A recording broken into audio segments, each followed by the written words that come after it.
organic, unpredictable, unknown, lovely, beautiful, a sense of fulfillment. This is part of the pleasures of life and not the chores of life.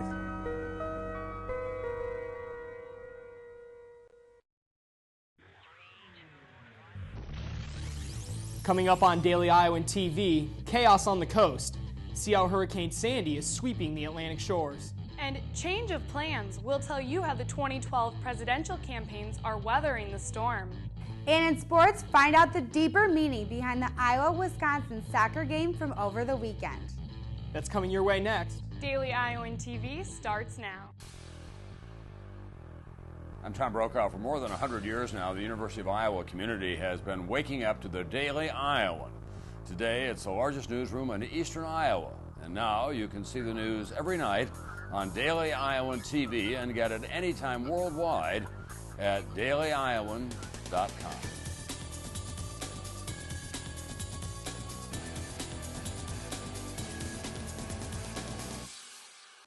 Thanks for tuning in to your Monday edition of Daily Iowan TV. I'm Nicole Meehan. And I'm Eric Dawn. All eyes are fixed on the East Coast this week with the coming of one of the biggest storms to ever hit the northeastern United States. Hurricane Sandy has successfully shut down most of the East Coast. For your weather update, we now go to Anna Theodosis with more information on this superstorm. Anna?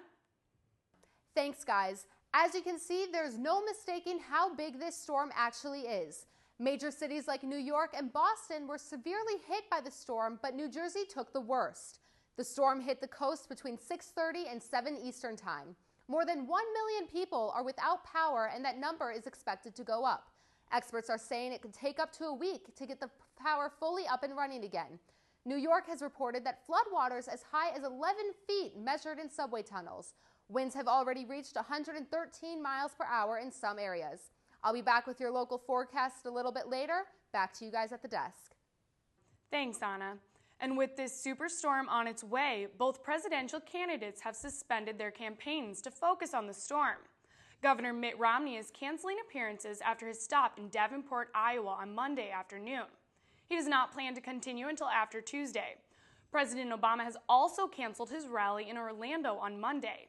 Instead, he returned to Washington in anticipation for the storm. The president released a statement saying that he is not worried about the storm's impact on the elections, saying his #1 priority is making sure that we are saving lives. He has not stated when he will resume his campaign. While her husband has postponed his campaign, Michelle Obama continued hers today in Iowa City. The First Lady spoke to the crowd about getting out to vote. Daily Iowan reporter Muriel Kone tells us why Michelle believes the president deserves your vote.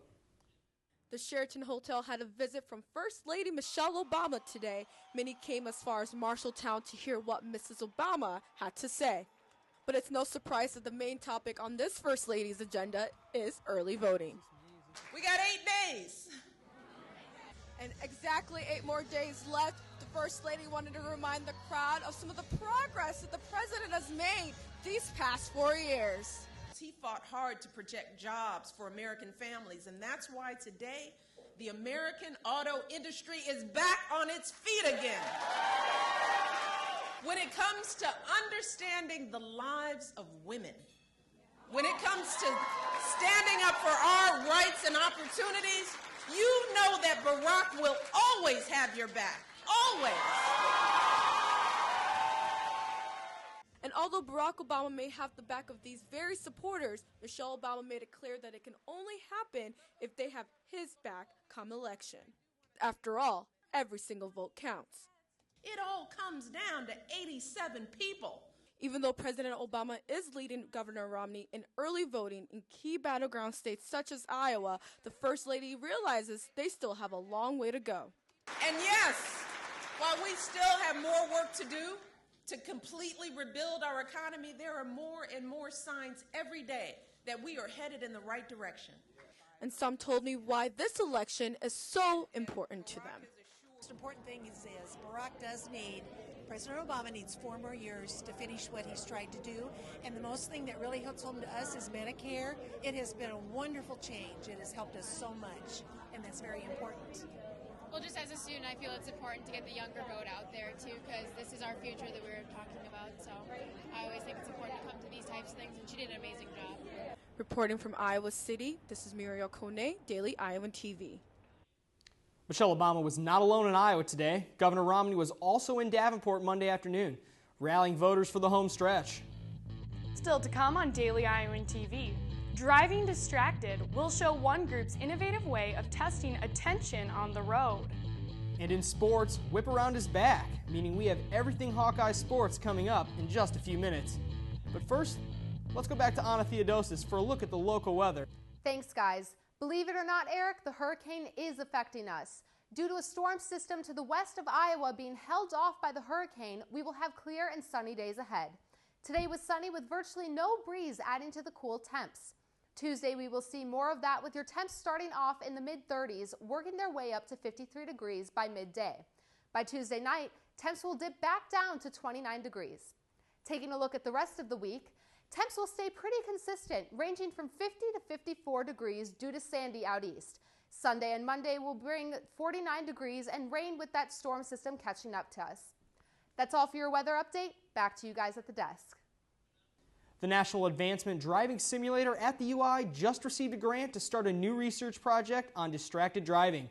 Every year, millions of preventable car accidents occur in America because of distracted drivers. Daily Iowan TV's Rebecca Hager took a look at how researchers plan to drive those numbers down. What do loud music, cell phones, and lack of sleep have in common? They are dangerous driver distractions. The National Advanced Driving Simulator is launching a new study called DRIVE. The researchers are working on finding ways to detect when a driver is distracted or impaired. And that impairment could be from alcohol, or from being drowsy, or from being distracted in the car. And by using a simulator, the researchers can actually impair their drivers with sleeping pills, alcohol, or even illegal drugs without compromising safety. One of the greatest aspects of using a simulator is that you can't actually physically crash the car. And that's great news for me, since I'm about to do some distracted driving.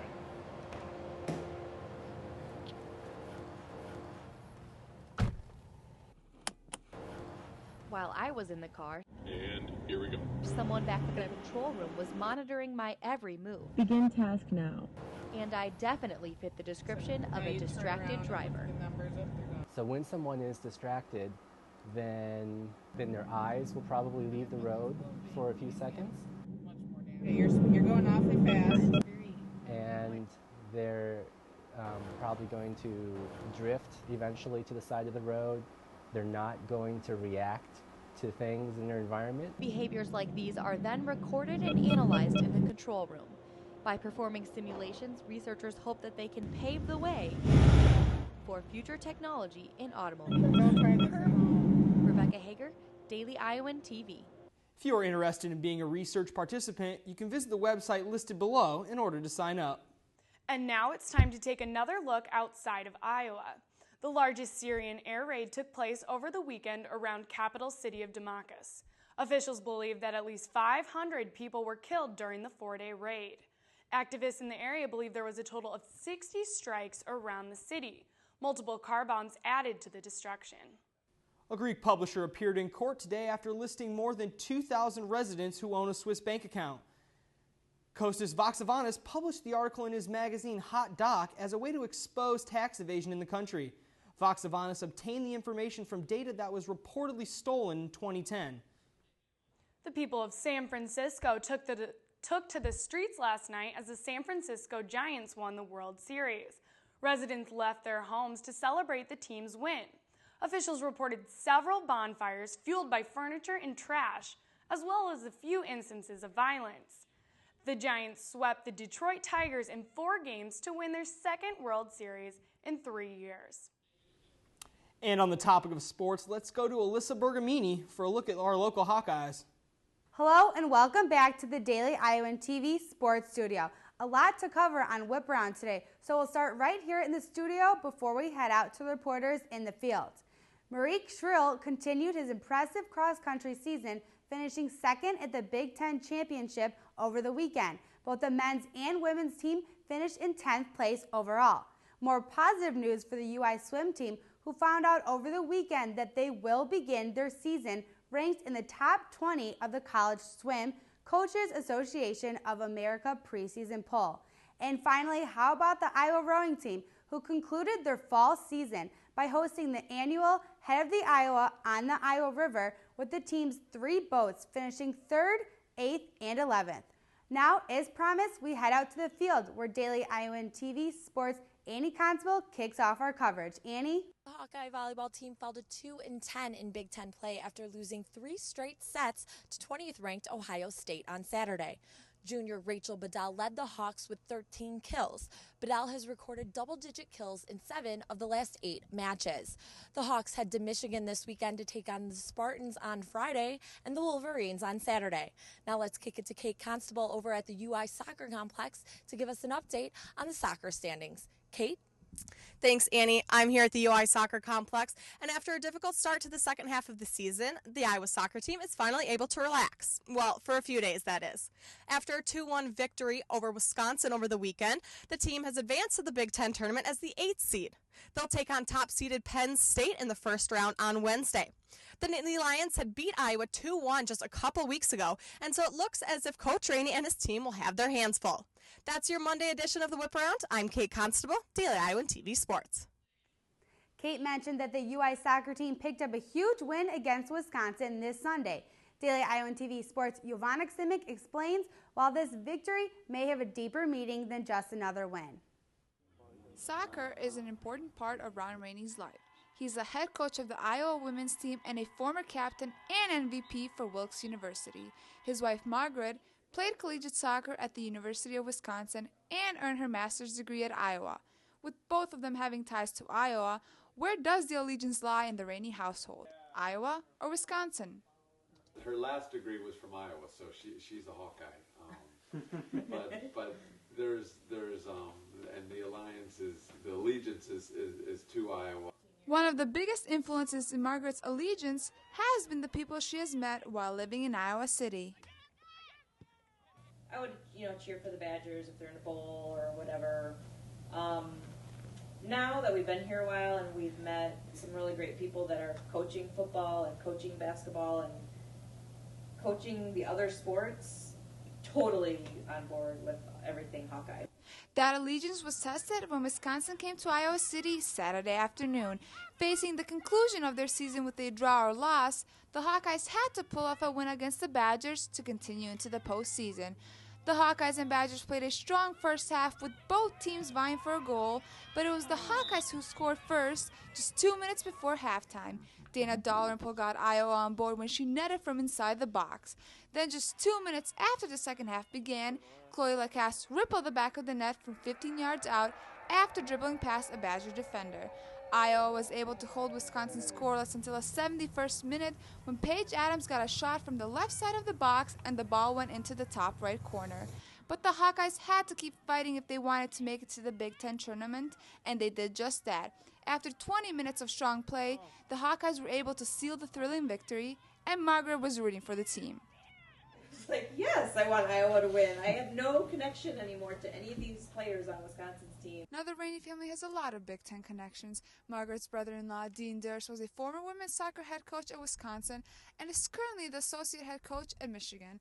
And when these two coaches play against each other, the rivalry is not what you expect. We call and talk to each other about scouts and get information on opponents.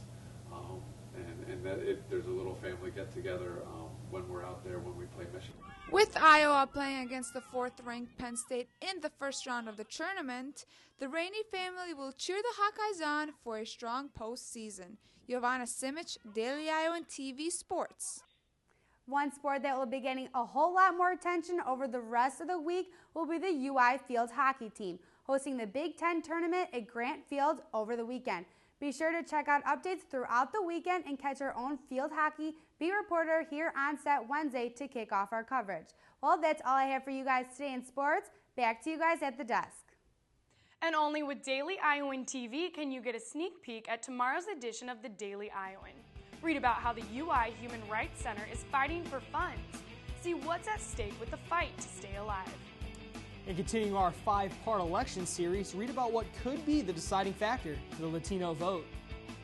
That's your latest edition of Daily Iowan TV. Be sure to check us out tomorrow or anytime online at dailyiowan.com. Thanks for watching and have a great night.